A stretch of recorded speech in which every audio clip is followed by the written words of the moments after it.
Hello everyone, कैसे हैं आप लोग। उम्मीद करता हूँ इस लॉकडाउन में आप अपने घरों में स्वस्थ और सुरक्षित होंगे।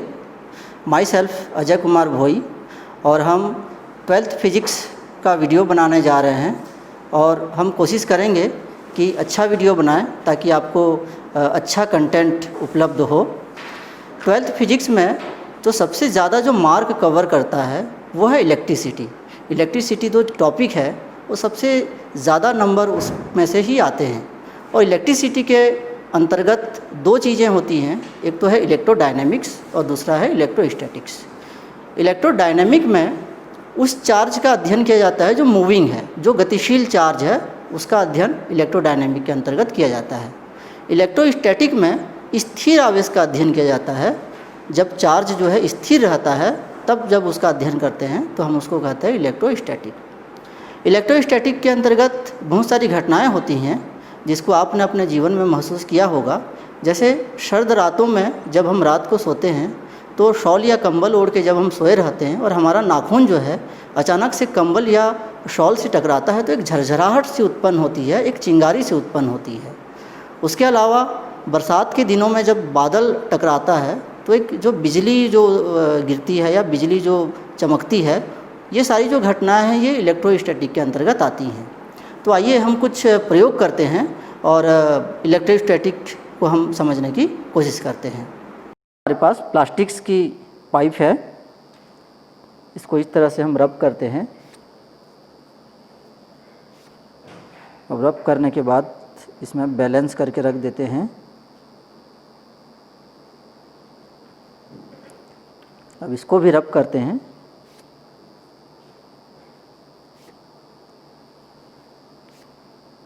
अब देखिए, ये देखिए, ये दोनों स्ट्रॉ के बीच में एक रिपल्सिव फोर्स काम कर रहा है, उसको ढकेल रहा है। ये देखिए, जबकि दोनों में कांटेक्ट नहीं है। अब और एक प्रयोग करते हैं। ये कागज़ के छोटे छोटे टुकड़े हैं, दिख रहा होगा। ये देखिए, एक कंघी है, ये प्रयोग आपने किया भी होगा। इसको बालों में ऐसे रगड़ना है और बालों में रगड़ने के बाद जब हम इसको पास लाएंगे तो देखिए क्या होता है। ये देखिए, ये बहुत सारे जो है कागज़ के टुकड़ों को जो है ये चिपका लेता है अपने में। जब हम ऐसे रब करते हैं और पास लाते हैं तो ये देखिए, ये खींच ले रहा है। मतलब इसके और कागज़ के बीच में एक आकर्षण बल कार्य कर रहा है यहाँ पे। तो आपने देखा ये प्रयोग। तो ये इलेक्ट्रोस्टैटिक्स और इलेक्ट्रिसिटी की शुरुआत कहाँ से हुई? इसी प्रकार के प्रयोगों से ही इलेक्ट्रिसिटी की शुरुआत हुई। ये हम अगर इतिहास में जाएं तो जो पहला बल्ब एडिसन ने 1878 में बनाया था, उसके बाद ही ये जो दुनिया है आपको रोशन दिखी। हमारे घरों में जो लाइट आई, ये बल्ब के आविष्कार के पहले हमारे घरों में दिए जलते थे या फिर हम कोई घासलेट वगैरह का जो है लैंप जलाया करते थे। अगर उसके पीछे के काल में हम जाएं तो राजा महाराजा अकबर, शाहजहां, उस समय इलेक्ट्रिसिटी नहीं थी। लेकिन आपको ये जानकर आश्चर्य होगा कि इलेक्ट्रिसिटी का जो ओरिजिन है वो ओरिजिन जो है बहुत ही पहले हो गया था। हम 1000 नहीं, 500 साल नहीं, 1500 नहीं, सीधे सीधे 2600 साल पहले, लगभग ईसा पूर्व 600 साल पहले यूनान में एक वैज्ञानिक थे थेल्स। तो थेल्स ने एक कहा कि एक एम्बर नाम का पीला खनिज पदार्थ होता है और वो एम्बर जो है कागज़ के छोटे छोटे टुकड़ों को और पंखों को अपनी ओर आकर्षित कर लेता है। इस तरह से उसने ये बात जो है लोगों को बताई, लोगों ने जो है अप्रिशिएट किया। कुछ बुक्स में भी इन बातों को लिखी गई और बात आई गई हो गई और वहीं पर ये मामला ख़त्म हो गया। उसके बाद 2000 साल तक किसी ने इस बात की सुध भी नहीं ली। लेकिन सन 1600 ईस्वी जब ब्रिटेन की सम्राज्ञी एलिजाबेथ थी और उस समय ईस्ट इंडिया कंपनी का पदार्पण भारत में हो रहा था, तो ब्रिटेन की सम्राज्ञी एलिजाबेथ प्रथम के जो चिकित्सक थे विलियम गिलबर्ट, उन्होंने पाया कि एम्बर के अलावा भी ऐसे बहुत सारे पदार्थ होते हैं जो कागज़ के छोटे छोटे टुकड़ों को और हल्की वस्तुओं को अपनी ओर आकर्षित करते हैं। इसके बाद सन 1646 में सर थॉमस ब्राउन ने ये जो आकर्षण का जो गुण होता है, जो एनर्जी होता है, उसको उन्होंने पहली बार नाम दिया इलेक्ट्रिक का। उन्होंने कहा कि वे जो चीज़ें जिस ऊर्जा की वजह से चीज़ों को आकर्षित करती हैं, वे चीज़ें असल में इलेक्ट्रीफाइड हो जाती हैं। जी हाँ, यहाँ पर पहली बार इलेक्ट्रिक शब्द का उपयोग हुआ। और ये इलेक्ट्रिक शब्द आया कहाँ से? तो आप यहाँ पर ये पाएंगे कि जो एम्बर होता है, एम्बर को यूनानी भाषा में कहते हैं इलेक्ट्रम, और इलेक्ट्रम से ही शब्द आया है इलेक्ट्रिसिटी या फिर इलेक्ट्रॉनिक्स, और जो भी आज हम इलेक्ट्रिक से संबंधित जो शब्द इस्तेमाल करते हैं। तो ये जो हमने प्रयोग किया अभी, आइए इस प्रयोग का और हम विस्तार रूप देखते हैं और हम आवेश के बारे में जानने की अभी कोशिश करते हैं। हम एक कांच का छड़ ले लेते हैं, कांच का छड़, और इस कांच के छड़ को हम रेशम के कपड़े से रगड़ते हैं। और दूसरा एक कांच का छड़ लेते हैं और इस कांच के छड़ को भी हम रेशम के कपड़े से रगड़ते हैं। और दोनों को रेशम के कपड़े से रगड़ने के बाद जब पास पास लाते हैं तो क्या होता है? इन दोनों में होता है प्रतिकर्षण। इन दोनों में क्या होता है? प्रतिकर्षण। ये कांच के दोनों छड़ों में होता है प्रतिकर्षण। अब हम ले लेते हैं कि एबोनाइट का छड़। एबोनाइट जो होता है असल में रबड़ और अन्य मिश्र पदार्थ से मिलकर बना होता है। तो एबोनाइट का छड़ हम ले लेते हैं और इसको हम ऊनी कपड़े से रगड़ते हैं। एक अन्य एबोनाइट का छड़ ले लेते हैं और उसको भी हम ऊन के कपड़े से रगड़ते हैं। और दोनों को जब पास पास लाते हैं तो इनमें भी होता है प्रतिकर्षण। अब हम क्या करते हैं? रेशम के कपड़े से रगड़ा हुआ एक कांच का छड़ लेते हैं और एबोनाइट को ऊन के कपड़े से रगड़ा हुआ, यहाँ से एक एबोनाइट का छड़ उठाते हैं, इसको लेते हैं। और जब दोनों को हम पास पास लाते हैं तो यहाँ पर होता है आकर्षण। यहाँ पर वे एक दूसरे को खींचने लगते हैं, आकर्षण होता है। जैसे हमने अभी देखा, कंघी जो है कागज़ के टुकड़ों को अपनी ओर आकर्षित कर रहा था। तो ये एबोनाइट, ये कांच और ये एबोनाइट, और इनके बीच में होता है आकर्षण। तो इसका मतलब क्या है कि इसमें जिस प्रकार की ऊर्जा है, इसमें अलग प्रकार की है। अगर दोनों सेम रहता तो कांच और एबोनाइट भी एक दूसरे को क्या करते? प्रतिकर्षण करते। तो इन दोनों में अलग अलग प्रकार की चीज़ें हैं, अलग अलग प्रकार की ऊर्जा है। आज हम जानते हैं कि कांच की छड़ में होता है प्लस आवेश। अगर हम इसको रेशम के कपड़े से रगड़ते हैं तो इसमें होता है धन आवेश। और एबोनाइट की छड़ को अगर हम ऊन के कपड़े से रगड़ते हैं तो इसमें होता है ऋण आवेश। तो ये धन आवेश और ये ऋण आवेश। और हम जानते हैं कि धन आवेश और धन आवेश एक दूसरे को प्रतिकर्षित करता है, रिपल्स करता है, और ऋण आवेश भी एक दूसरे को प्रतिकर्षित करता है, लेकिन धन और ऋण एक दूसरे को आकर्षित करता है। तो ये आवेश क्या है? जैसे कि मैंने कहा कि ये धन आवेश हो गया, ये ऋण आवेश हो गया, तो ये आवेश क्या है? तो देखिए, आवेश जो होता है किसी भी पदार्थ का एक मौलिक गुण होता है।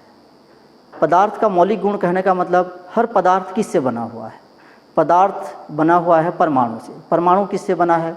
परमाणु बना है इलेक्ट्रॉन, प्रोटॉन, न्यूट्रॉन से। हम जानते हैं कि प्रोटॉन में होता है धन आवेश और इलेक्ट्रॉन में होता है ऋण आवेश। और हमें यह भी पता है एक प्रोटॉन दूसरे प्रोटॉन को करता है प्रतिकर्षित, और एक इलेक्ट्रॉन दूसरे इलेक्ट्रॉन को करता है, ये भी करता है प्रतिकर्षित। लेकिन एक प्रोटॉन दूसरे इलेक्ट्रॉन को आकर्षित करता है। प्रोटॉन और इलेक्ट्रॉनों के बीच में होता है आकर्षण, तभी एक परमाणु का अस्तित्व रहता है, क्योंकि परमाणु के बीच में रहते हैं प्रोटॉन्स, उसके न्यूक्लियाई में प्रोटॉन और न्यूट्रॉन रहते हैं, न्यूट्रॉन का आवेश नहीं रहता है। तो प्रोटॉन के चारों ओर चक्कर लगाते हैं इलेक्ट्रॉन, और उनके बीच जो आकर्षण शक्ति रहता है उसी के लिए वो एक दूसरे से बंधे रहते हैं, और परमाणु का अस्तित्व रहता है, पदार्थ का अस्तित्व है, और ये ब्रह्मांड का अस्तित्व भी उसी आकर्षण बल के कारण ही बना हुआ है।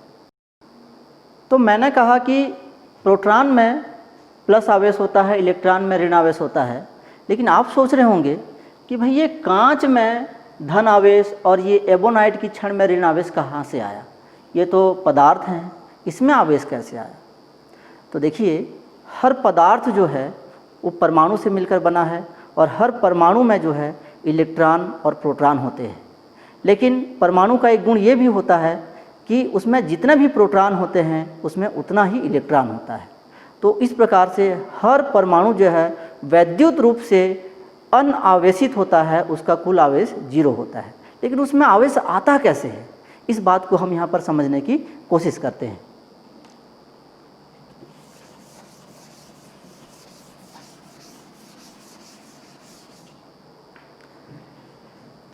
एक कांच का छड़ है,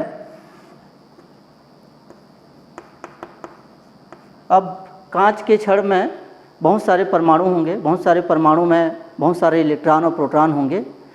तो हम मान लेते हैं इसमें कि एक जस्ट इमेजिन कर रहे हैं, बहुत संख्या तो इसकी बहुत ज़्यादा होगी, 10 की घात में होगी।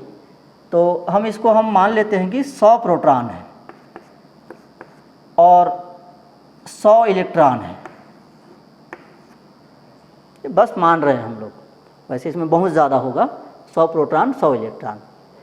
रेशम का जो कपड़ा है इसमें हम मान लेते हैं 50 प्रोटॉन हैं और 50 इलेक्ट्रॉन हैं, रेशम का कपड़ा।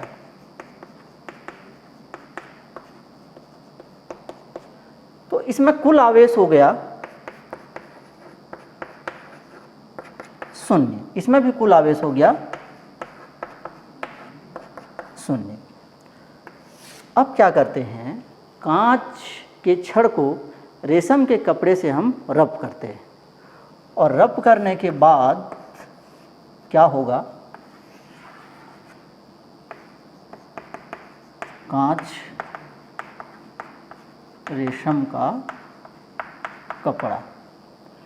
तो रब करने के बाद क्या होता है, इसके प्रोटॉन जितने के उतने रहते हैं, लेकिन जो इलेक्ट्रॉन हैं वो 5 इलेक्ट्रॉन जो है वो चले जाते हैं रेशम के कपड़े में, 5 इलेक्ट्रॉन चले जाते हैं रेशम के कपड़े में।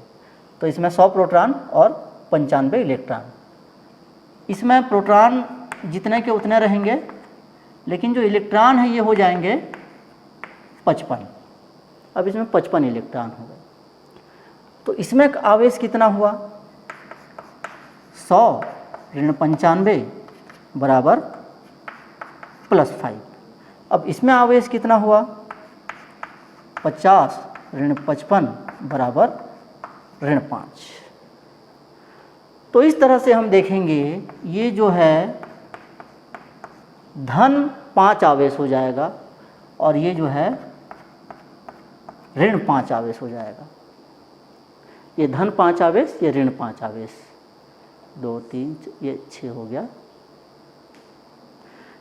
तो आवेश कैसे यहाँ पर आया, इससे हमें 2 चीज़ें एक हमें सीखने को मिलती हैं कि जब कोई चीज़ आवेशित होता है तो वहाँ पर प्रोटॉन अपनी जगह ही रहते हैं, इलेक्ट्रॉन जब निकलता है तो वो जो है पॉजिटिव हो जाता है, और जिसमें इलेक्ट्रॉन रहता है वो जो है नेगेटिव हो जाता है। ये पहली बात। और दूसरा चीज़ ये है जो कि आवेश संरक्षण का सिद्धांत है। आवेश को ना तो हम उत्पन्न कर सकते हैं ना ही नष्ट कर सकते हैं।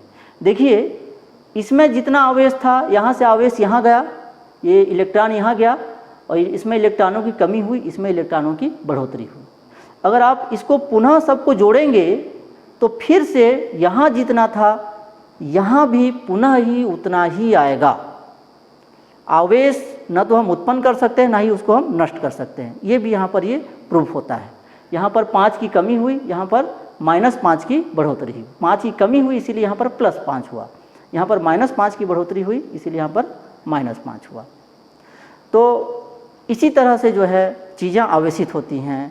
और चूँकि यहाँ पर हम रेशम के कपड़े से कांच को रगड़ रहे हैं और इसके कारण से यह आवेशित हो रहा है, इसके कारण से यह विद्युतमय हो रहा है, इसीलिए इस प्रकार के विद्युत को हम घर्षण विद्युत भी कहते हैं।